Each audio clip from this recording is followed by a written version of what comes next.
অন্তর্বর্তী সরকারের প্রধান উপদেষ্টা ডক্টর মোহাম্মদ ইউনূসের সঙ্গে সপরিবারে সৌজন্য সাক্ষাৎ করেছেন বিএনপি চেয়ারম্যান তারেক রহমান।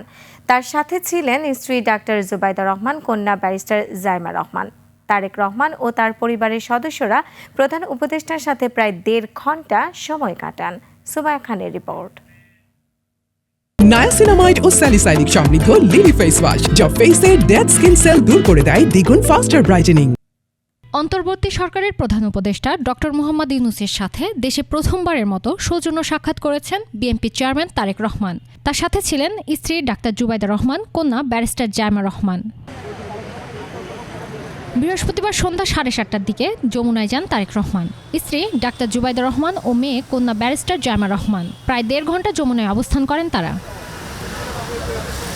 এর আগে সন্ধ্যা 6:42 গুলশানে বিএনপি চেয়ারম্যানের কার্যালয় থেকে বের হয়ে বাসভবনে যান তারেক রহমান। সেখান থেকে 6:52 যমুনার উদ্দেশ্যে রওনা হন তারা। যুক্তরাজ্যের লন্ডন সফরকালে গত বছরের 13 জুন প্রধান উপদেষ্টা ডক্টর মোহাম্মদ ইউনূস প্রথমবারের মতো তারেক রহমানের সঙ্গে একান্ত বৈঠক করেন। তখন তারেক রহমান বিএনপির ভারপ্রাপ্ত চেয়ারম্যান ছিলেন। লন্ডনের ডরচেস্টার হোটেলে দুজনের সেই বৈঠকের পর উভয় পক্ষের প্রতিনিধি যৌথ বিবৃতি দিয়েছিলেন।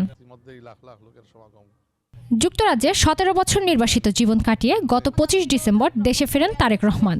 গত 30 ডিসেম্বর সাবেক প্রধানমন্ত্রী বেগম খালেদা জিয়া ইন্তেকাল করেন। এর 10 দিনের মাথায় 9 জানুয়ারি বিএনপির চেয়ারম্যান হন তারেক রহমান। বিএনপির সর্বোচ্চ নীতি নির্ধারণী ফোরাম জাতীয় স্থায়ী কমিটির বৈঠকে সর্বসম্মতিক্রমে তারেক রহমানকে দলের সর্বোচ্চ পদে দায়িত্ব দেওয়া হয়। বিএনপির চেয়ারম্যান হওয়ার পর এই প্রথমবার প্রধান উপদেষ্টার সাথে বৈঠক করলেন তারেক রহমান। সুমাইয়া খান, 21 টেলিভিশন, ঢাকা।